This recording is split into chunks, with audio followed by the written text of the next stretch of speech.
What's happening, people? Salmon here, and we have Within the Light. So yeah, it's nice to finish off the elf quests finally, just before we start on while Gothic sleeps. So, requirements for this little one. This is pretty short, by the way. So what we need: Morin's End Part 2, 69 agility, 70 fletching, 75 range, and 75 woodcutting. So fairly high requirements, I guess, but won't take too long to get. Items you need for this one, you don't actually need much for this, as it is quite short. You'll need 2 Mourner sets, which you can just kill the Mourners for. A new key, a tarnish key, and a crystal trinket. You can actually pick those up on the quest. You can search the desk in the Mourners' headquarters to get them. You need a hatchet, a knife, and your death tally. I recommend bringing Ardy and later teleports for obvious reasons. And you'll need more food than prayer pots for this one. So, once you're ready to start it, head down to later and talk to Ramses. And you'll basically say, Thorgal the dwarf next to the death altar has sent a message saying shit's happening. And Ramses wants you to help him break in past the mourners to help out the dwarf and find out what's going on. And he'll ask you for a couple of things. You need to make a distraction, give him a disguise, charge a teleport crystal, and that's pretty much it. So once you finish talking to him, you can check your quest guide. It tells you all the ones on you if you want to check them. So you got the disguise, you gotta charge the teleport crystal, and create a distraction, which is easy enough. So I recommend using the spare Mourner set on Ramses while you're here. Make some space.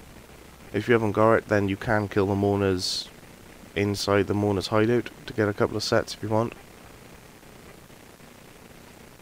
But either way, I got them both before. It makes life easier. Once you've done that, you want to tell your to Ardy, and we're heading downstairs into the Mourner's hideout, which, in case you've forgotten, is in West Ardy. It's literally just north of the entrance to West Ardy.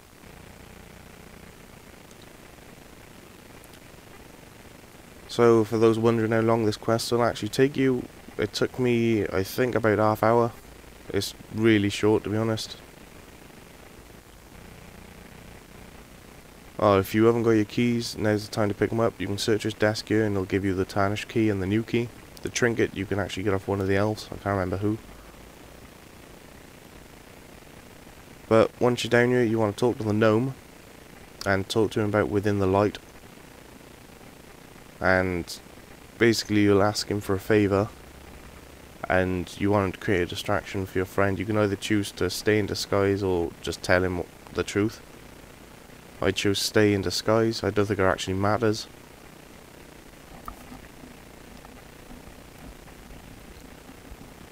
But basically he'll ask you to get him freedom. You can free him if you want, but meh. After you've done that, head to the head mourner and you can tell him to either release the gnome or watch him. I told him to watch. I still haven't freed the gnome after completing the quest, so I doubt it'll make a difference unless they plan on bringing out another elf quest. Once you've done that, you've now got your distraction and the disguise done. We now need to charge the crystal. We're going to head past the Dark Beasts west, and just before the entrance to the Temple of Light, you want to take off your mask so you can actually do this. Stand roughly around by here somewhere, and then try and charge your crystal. And then you'll be granted with a nice little cutscene.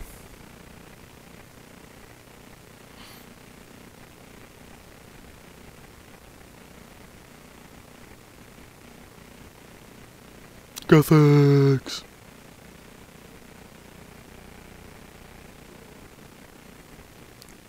So once you've charged that, you'll now need to head back to later, and you'll need to be talking to Ramses again. As you can see, you get an enchanted crystal from that.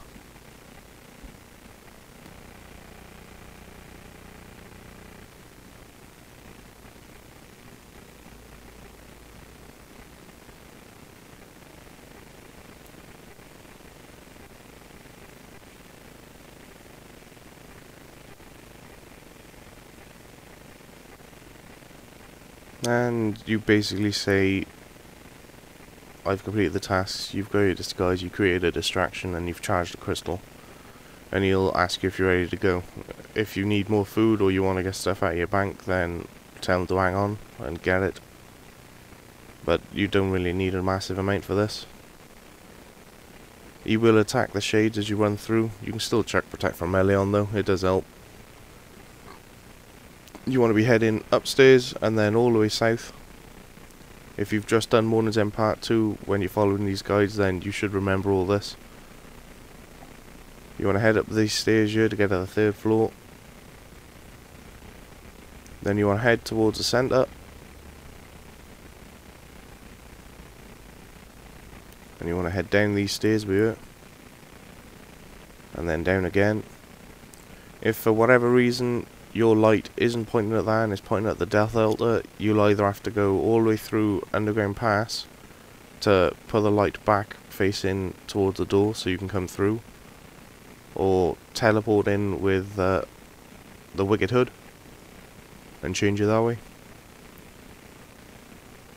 But once you're in here, make sure the light is heading back to the main altar, go through the wall of light, and you want to talk to Thorgal.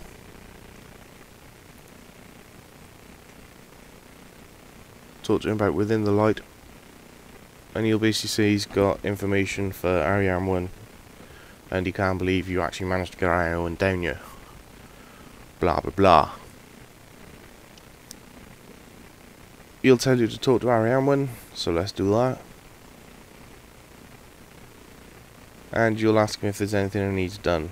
He'll ask you to check out the pillar just outside this door. So, that's what we'll need to do. So you head through the door, check out the pillar, some lightning bitch slaps you. Then you want to head back in, talk to Ariam 1. And he'll ask you what's going on. And you'll basically come to the conclusion that you'll need to use the crystal trinket on the pillar. So, crystal trinket, pillar.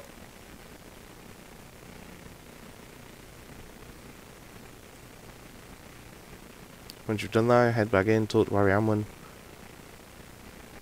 And you'll basically say the energy is familiar with the crystal. And then he'll ask you, how did you charge the crystal? And then he'll tell you, you now have to jump on top of the pillar and become the crystal, pretty much.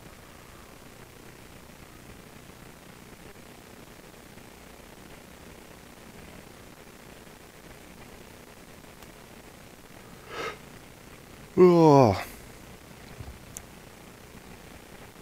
So Modern Warfare 3 just come out. I'm quite happy with that. Our game's looking quite beast at the moment. I don't know if many of you are playing it, but it's well worth it. It's definitely better than Black Ops.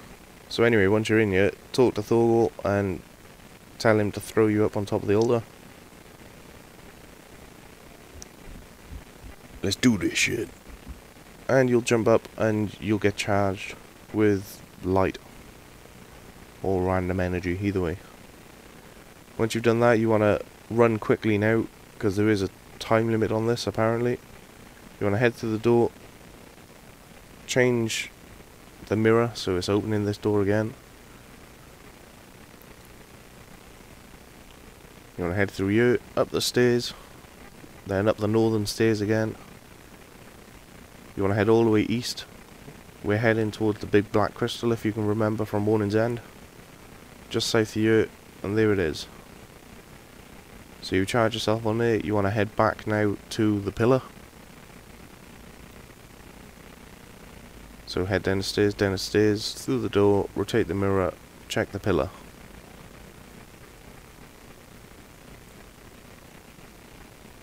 Fucking shades. So check this out, and boom. You should now be teleported. And you'll appear in here. So yeah, it's another little puzzle, similar to Morning's End Part 2, where you've got different colour light beams, but it's a lot more simple. Or simpler, I should say. Like an English fail.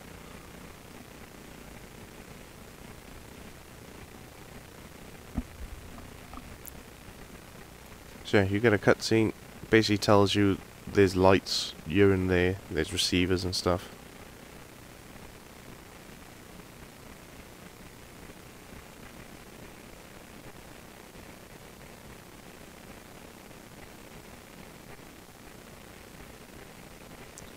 So once you got control back, you want to check the dead body in the center of the room. And you'll have a few items on him. You want to read the notes. And you'll basically say I'm dying, blah. Doesn't matter. So now you should have a blue light coming out. This is slightly different for everyone as the receivers are in slightly different places, but the main gist of it is the same. You want to sort this pillar out by chopping it and then fixing it.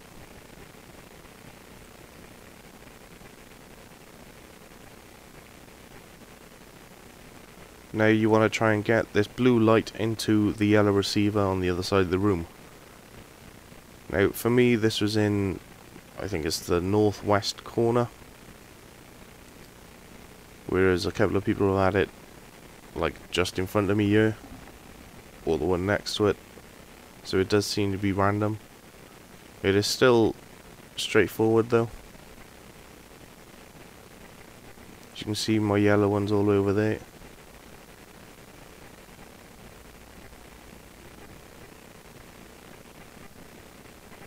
So you basically twist these around until eventually you can just throw it straight into the receiver. And once you do, you'll get a little cutscene and it'll activate another light. So the next light to be activated is red. Now for this one, you actually have to get the blue and red light both going into the green receptor.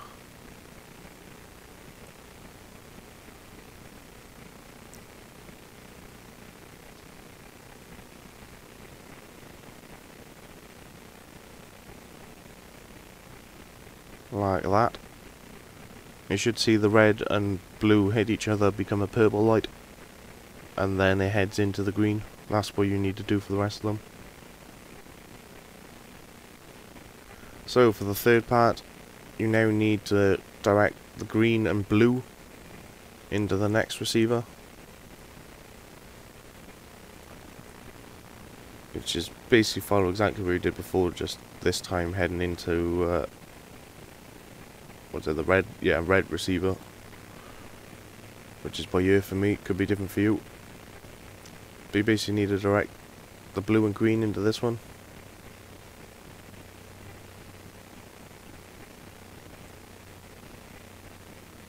Like that. And this last one, you now need to direct all of the colour beams into the black receptor, which is the last one left. This one was a pain in the ass, although it still only took about 5 minutes if that. As you need to combine all the beams together to create a white light, which then needs to be reflected into the black.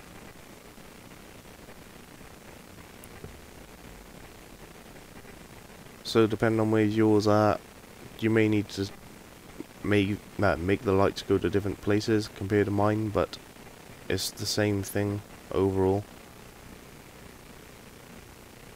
It's just simply moving the mirrors around so all three of them hit. So like for example there, I've only got the yellow going into it for some reason. If that happens to you when you were doing it, all you need to do is simply slightly rearrange the colours so they all reach the same spot, but you get a white light coming out of it instead of a yellow. So if you happen to luck out and have the same setup as I got, then you can follow this to the T. If not, no worries.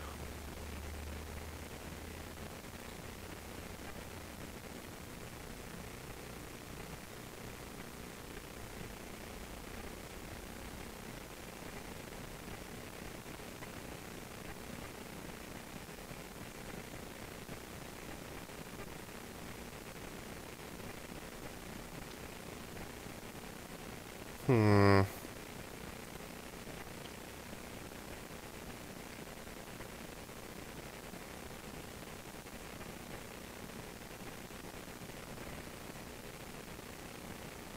So that's what I need, just facing the black pedestal, or receiver even, should say.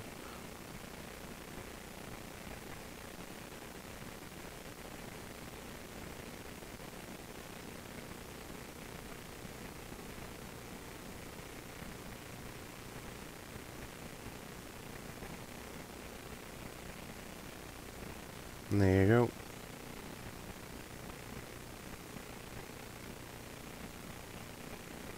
And that's the last one done. So once you do this, a ladder will pop down in the corner of the room. You want to climb down there, or climb up, whichever one it is.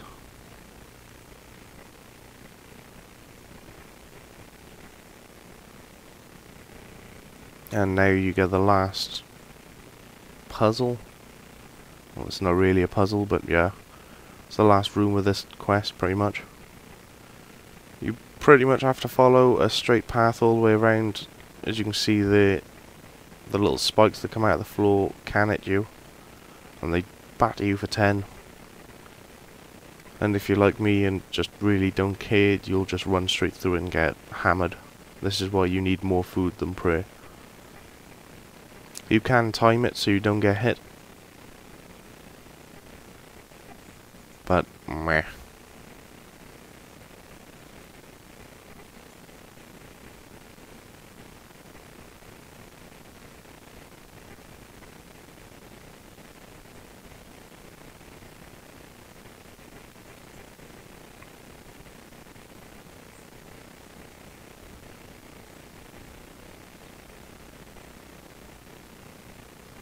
So once you slowly make your way towards the centre, you'll see the massive baluster.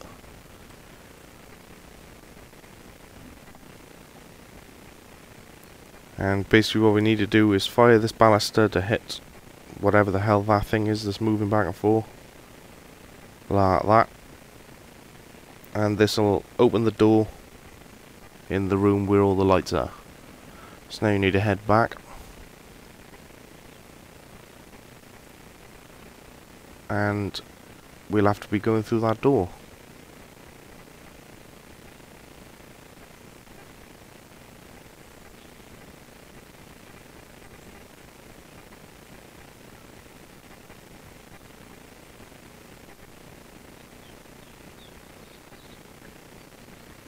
I suppose if you've got low HP you can actually die on this bit. But that is what food is for.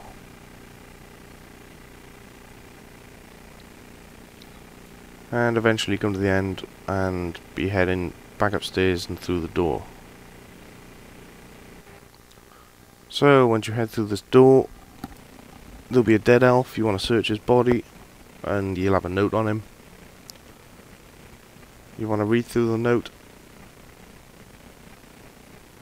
and it'll basically say what happened to the elves in Priffidnas, or whatever the fuck that place is called, the elven city, the crystal city that's been there for about 8 years and no one knows anything about it.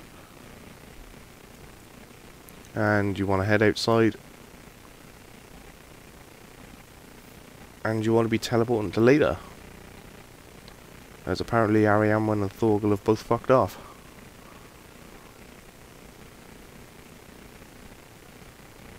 So once you're back in later, you need to talk to Ariamwan.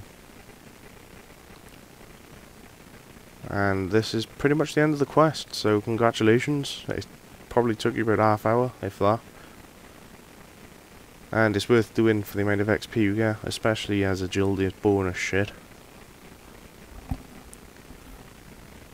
And it's out of the way. So my next quest will probably either be one of the Dwarven, the Forgettable Tale of the Drunken Dwarf, or something about the Chaos Dwarf. If not, then it'll most likely be While Gothic Sleeps. Yeah boy, I want to poke TDs, should be a laugh. As a friend of mine, Pigeon Puncher, don't know if you've watched any of his videos, he is on YouTube. He just did a task well, his own little challenge, I should say, and ended up making a shit ton of money. And the amount of diamonds he had was quite nice, so yeah, needs to be done. So the quest reward from this one is actually 2 quest points, 35k agility, 20k fletching, 20k woodcut, and 20k range. So like I said, it is quite tidy. On top of that, the later crystal, if you talk to a Lunid after this quest, you can enchant them, so you can teleport directly towards the dark beasts. So if you've got 90 plus Slayer, it's an alternative to Curadel's dungeon. Plus there is a runite ore in there somewhere. So yeah, hope this helped, hope you all enjoyed, and I'll catch you later.